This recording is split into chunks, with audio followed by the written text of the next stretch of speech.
Okay. So,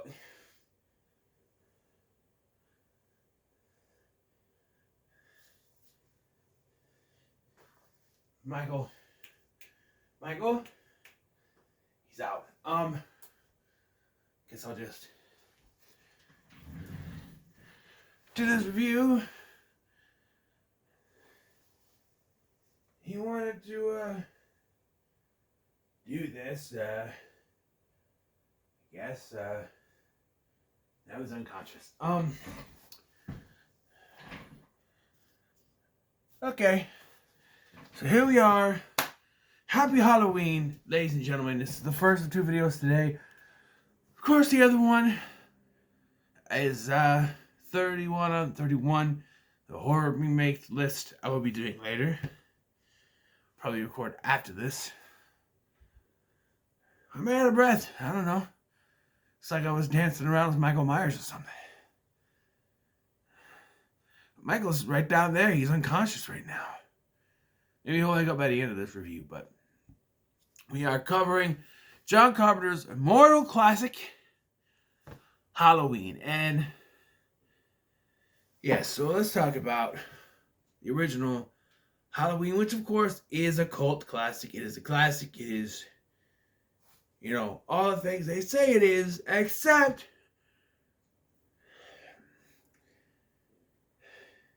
it is not a perfect film. Don't hit me. Don't hit me. Don't hit me. I'm sorry. There are some things in this movie that kind of get me every time. Some of the acting, not as good as it could be. There's the one time in this movie where Loomis is ranting and raving, and it doesn't make a whole lot of sense given on what we know about Michael at this point. And sometimes Carpenter's score is inserted into scenes where it's like, okay, but it gets kind of annoying, and we'll talk about it. So, especially because I had a headache earlier that just kind of blew my mind. I started watching this last night when I'm recording this, which would have been the 19th. In the evening, I started watching it. Had two shows. Was too tired after the shows. I watched Stargirl and Chucky. And after Chucky, I was tired. I'm like, no, I'm tired. I'm going to sleep. And then I watched a little bit this morning before work, and then I just finished it now. Long day at work. Work sucks. I know. But there are no roses by the stairs. How am I supposed to know she cares? Say it ain't so. I will not go. Turn the lights off. Carry me home. Anyway, went a little too far with that one. But yes, so right away, we start off with the music. Mortal music.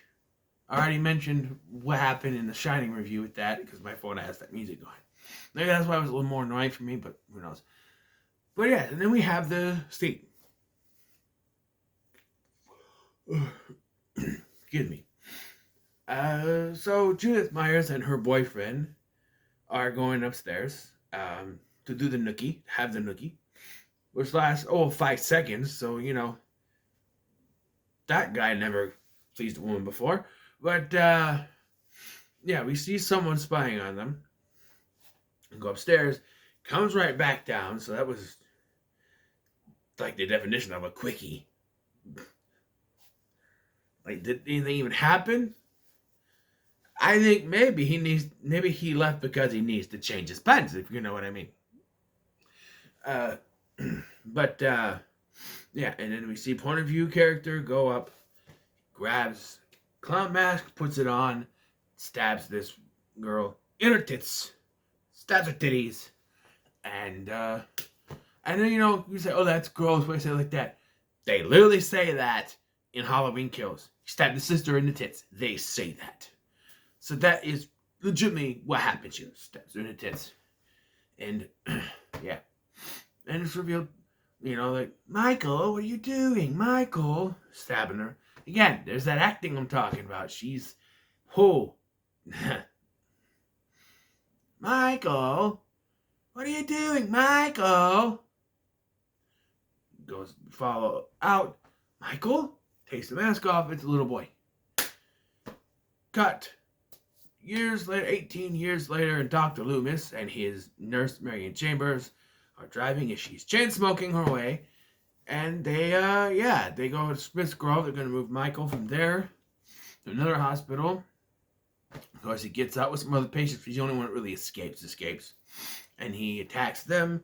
He breaks the window. And I always thought this was weird. Yes, nowadays, Michael Myers is pure evil. He is, whatever he kills, he transcends. He's been supernatural for years. But this was the first movie Michael Myers before any of that stuff was established. He just breaks the window. Like, that's pure strength right there. Like, to have that strength just to go and break the window with one shot, not doing this, just and break the window in one shot. Just, god damn. Our boy Mikey Myers, he's strong. And yes, okay, how did he go from doing this to getting electrocuted in the nuts, trick-or-treating motherfucker by Busta Rhymes is beyond me, but that's 8 movies in, excuse me. Anyway, that happens. They freak out. He takes the vehicle and drives away. Right? We then cut to Adamsville, Illinois on this day, and we see Lori is walking her dad, whose only appearance is in this movie, by the way. Not even at the hospital. When Lori is in the hospital, no one comes to see her. I know there's flashbacks in Halloween 2 with her mother. I'm not your mother. But we'll discuss that at some point. I'm planning on doing 2 of these a year. So I don't have to take 12 years. And instead I can take 6 years to review this whole franchise. So maybe like Halloween 2 will be in November at some point. I'll do that one. And the next year we'll do 3 some point in the summer. And then 4 in October. And then we'll keep that schedule going. Whatever Halloween is in June or something. But anyway. So, she's walking around and her dad tells her, hey, can you drop these keys off at the Myers house? I'm trying to sell it. Hasn't been sold since 1950, whatever it was, 53, whatever, 63, whatever. Hasn't been sold. He's trying to sell it. Although, in part 6, his uncle owns the real estate thing, not him, but maybe it's her uncle who's trying to sell it. She drops it off, and that's where Michael is, and he sees her, and that's when he starts following her. Not because she's his sister, because he wouldn't know that just by looking at her 18 years later. But, hold on a minute.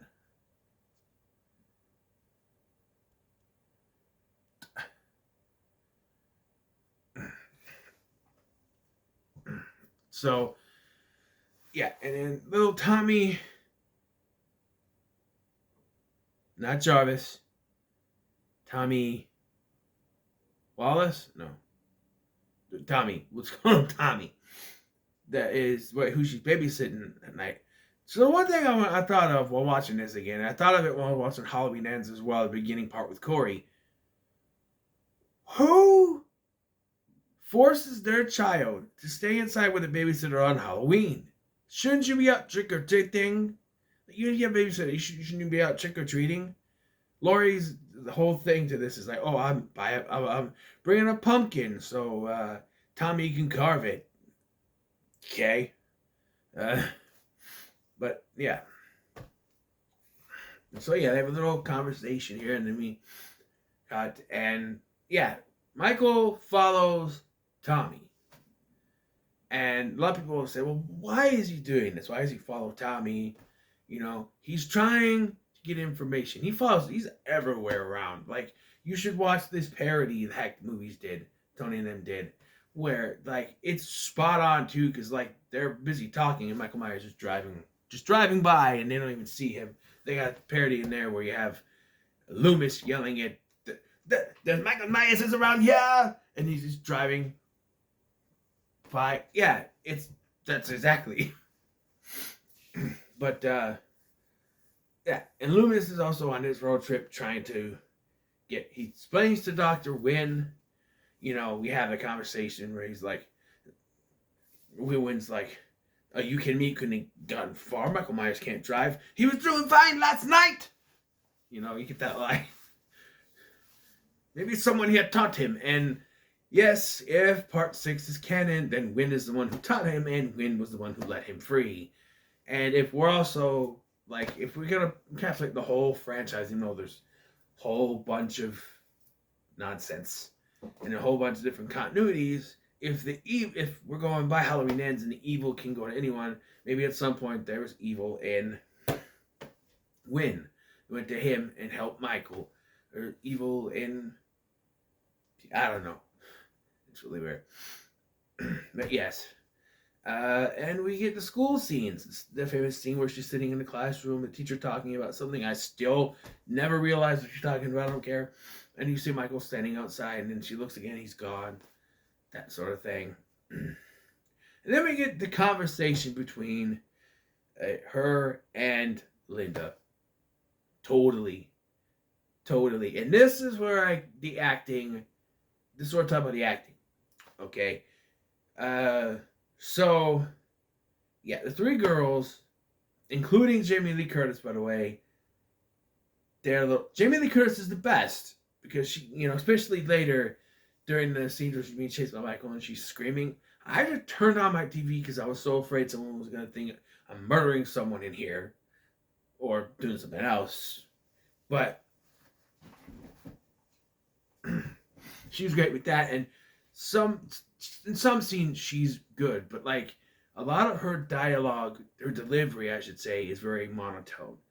And then you have Linda, whose every other line is totally, for some freaking reason, and her name is spelled with a Y, I don't know. And then there's Annie, and God bless Nancy Keys, she's trying, but I'll tell you what, she's the only one who smokes believably in this, even though Jamie Lee Curtis does or did smoke in real life. She's the only one that pulls it out like it really looks like she's trying. Like Linda's just like, but then she's not even taking a drag of it. She's like, but then you have, Annie, who's actually just, she actually knows how to do it, not, So either she did smoke or actually knew how to mimic it enough to make it look like real. Sometimes that's how you tell it in movies where they've never touched the cigarette, is that they're not doing it properly and it looks weird. So I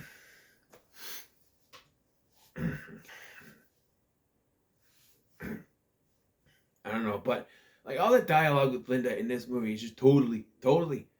I'm just like, this morning I'm watching this while I'm getting my trash ready to take it out, and I'm just totally.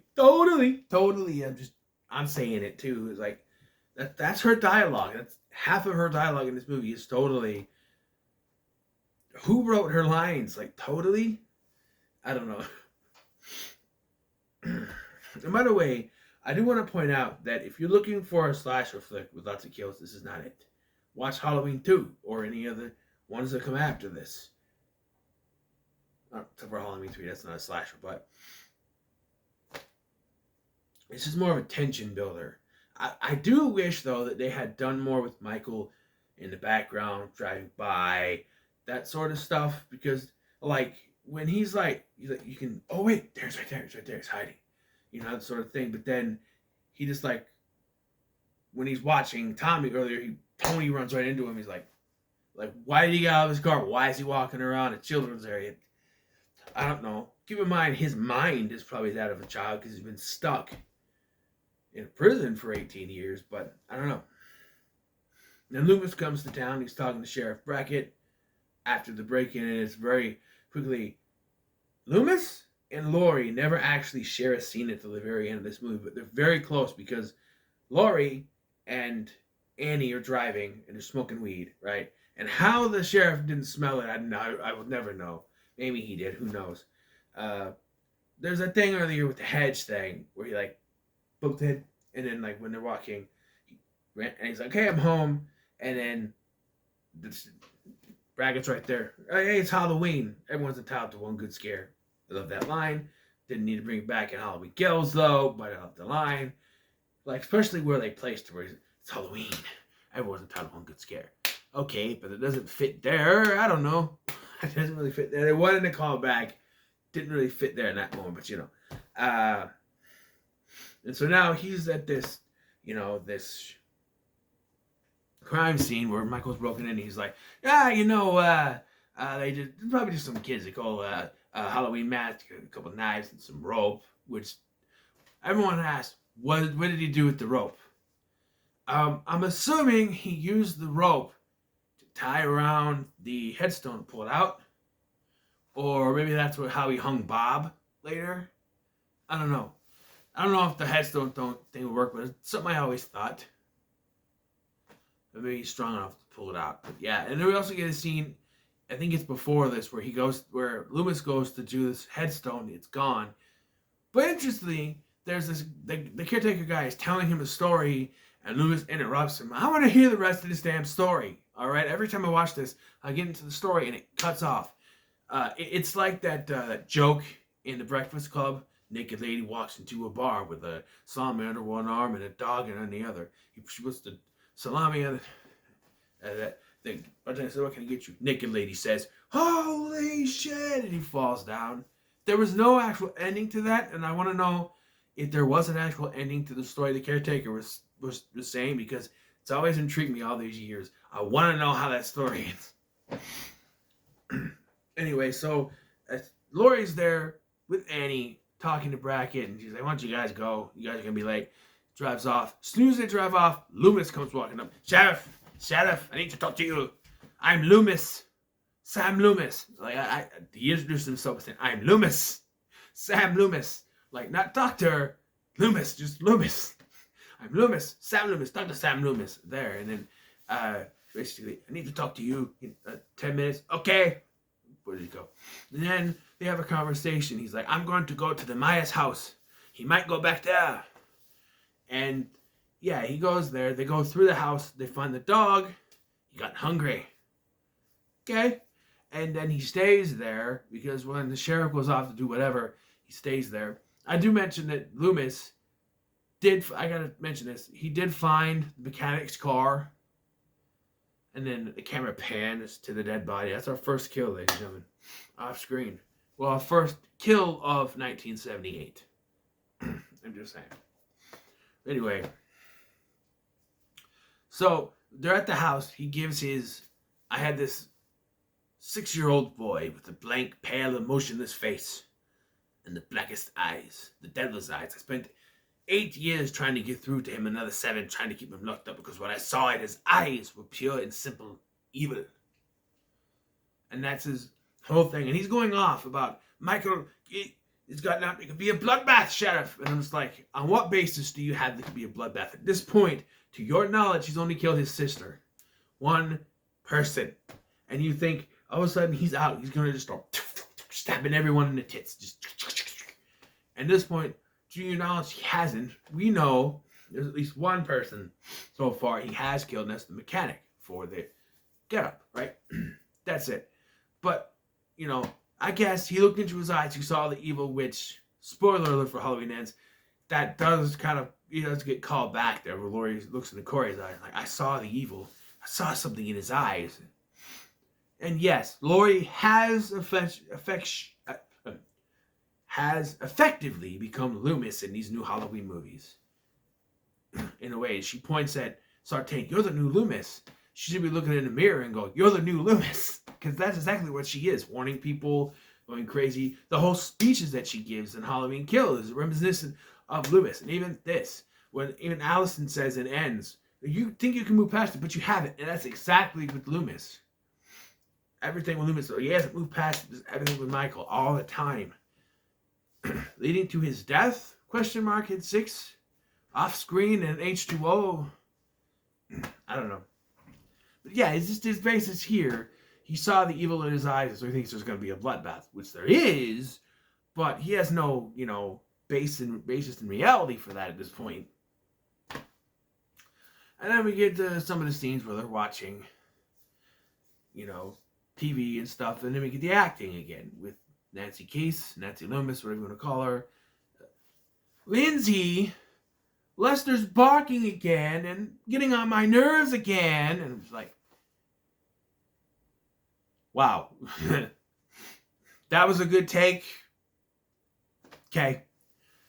And something occurred to me. So she takes Lindsay over to Tommy's house so Lori can watch her. And Lori's like, oh, wait. She had no clothes at this point, and then she suddenly has clothes when she gets ready to go pick up Paul, who we never meet in this version, by the way. In Rob Zombie's we do, and he dies, but we never meet Paul. Of course, in Rob Zombie's version, he's grunge with long hair and stubble stuff.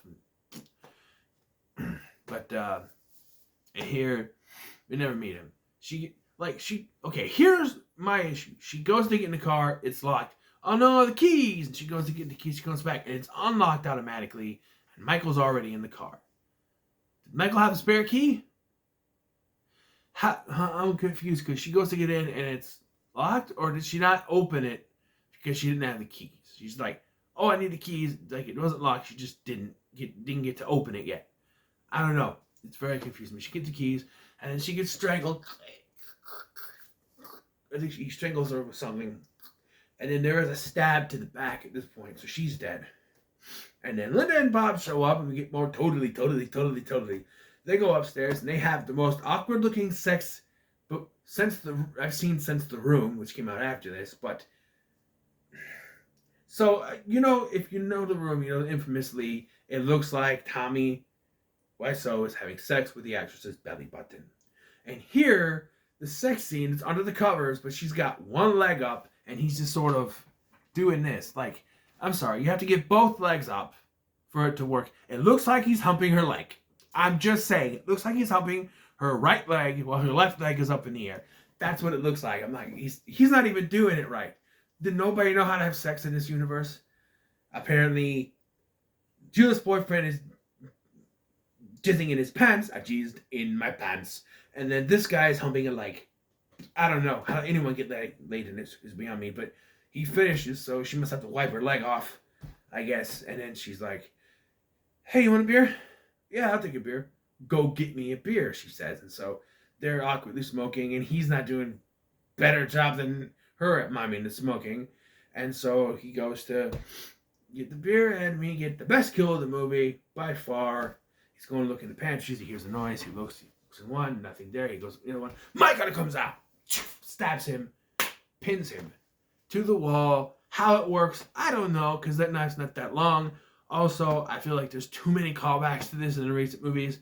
He does it in Kills. He does it in this one. I think he does it in 2018 too. So basically, they're just saying he likes doing that kill, but he does it too much, I think.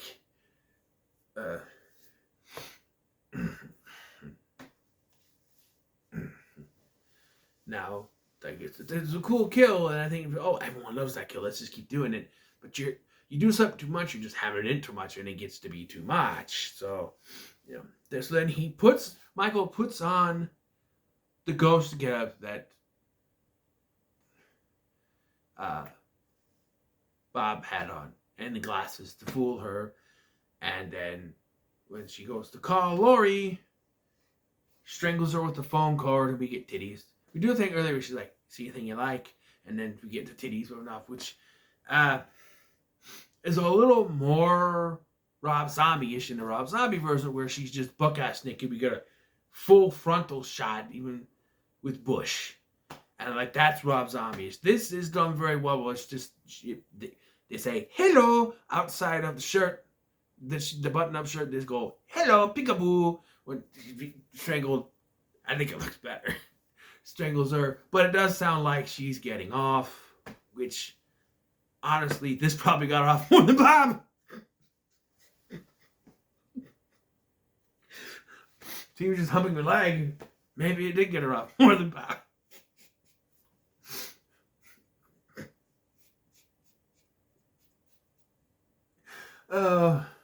We have fun. Yep, she's strangled to death. And so while Lori thinks it's a joke, she goes to explore and leaves the two kids behind. Locks the door, of course. Doesn't lock the door. And this is where we get the whole sequence. She walks in. She has headstones on the bed, and he's laid out. And plain and simple, I think he goes after Annie first because she's the one who yells, "Hey jerk, speed kills," when he's driving by. So right away he's like, "You're dying first, bitch." He kills her. And then I think his next target would have been Lori if Linda and Bob didn't show up. So, oh, fuck, I gotta kill these guys. So he does it. And then Lori's, okay, I gotta get Lori. But then she shows, oh, she's coming to me. Okay, come here, Lori. So he sets this whole thing up. He's got the headstone. And he's spread out in the bed. Linda's in the closet, shoved in this freaking towel closet. And then Bob comes swinging out from the door. But, like, she walked through it. And then when she backed up, he swings out. So Michael was in there going, with the rope. And then, gotcha, basically. And then you see the silhouette of Michael, and we get the chase. And yeah, I have to turn my TV down because Jamie Lee Curtis's screaming is so genuine that I'm afraid people are going to think I'm murdering people in here. But yes, and Loomis hears this. But what happens to this sheriff? He like disappears at this point. Like does he go to investigate something else? I don't know. Loomis comes in, shoots Michael 6 times. It's 7 in this one, but it's 6. Or is it 6 here, 7 in the recap, and 2? But they say it's 6 times. I don't know. But he shoots him 6 times, falls over. You know, there's a whole chase where she stabs him in the eye. I think he's dead. Pop up, runs over to the Wallace house or Tommy's house. Tells them go to the McKenzies. They have another fight there. Basically, I skipped all that stuff because And then we get the closet stuff and all that stuff. And then Loomis comes in, shoot 6 times. He falls down over the banister. Banister. Patio, whatever. And then Loomis looks over. Michael's gone. Theme song plays. Like I said, the theme song plays several different times. It plays when Lori's walking over to the Wallace house to check on her friends. And I'm like, is it really necessary to play this now? I mean, why? And the music is good, but I don't think they needed to have this every time Michael is seen in a shot. Just let it be subtle. There's other later movies would show him subtly pop in the frame or something. They need to every time he popped in. It just did. I don't know. I always like that sound effect, but they feel like it overused it a little bit much here. But to each its own. I do think the best actor in this is Donald Pleasance, but he doesn't get to do much except for rant and rave about Michael, which kind of, makes him look like a kook, but he was absolutely right. There was a bloodbath, just at the point that he said it, there was really no basis for, no reason why he would say that, but, the guys, while I do have a few little nitpicky problems with it, the acting, musical score, not being needed at certain points when there is, this is still a classic. I love this movie. It was fun going back and rewatching this. I haven't watched it in a while. I usually watch some of the other ones, because I want to get the slasher vibes on. And this is not a slasher, it's a slow burn, but it works. It's very effective. Carpenter is very good at what he does, and what he does is horror.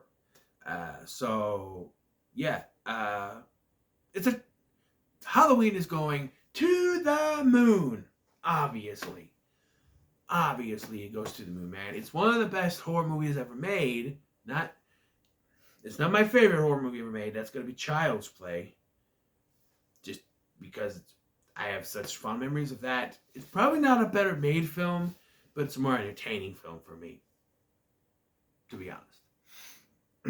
Anyway, so what are your thoughts on John Carpenter's Halloween? Let me know in the comments below. Make sure to like, share, and subscribe. Thanks for watching. I've been Scotty, and I'll see you in the next one.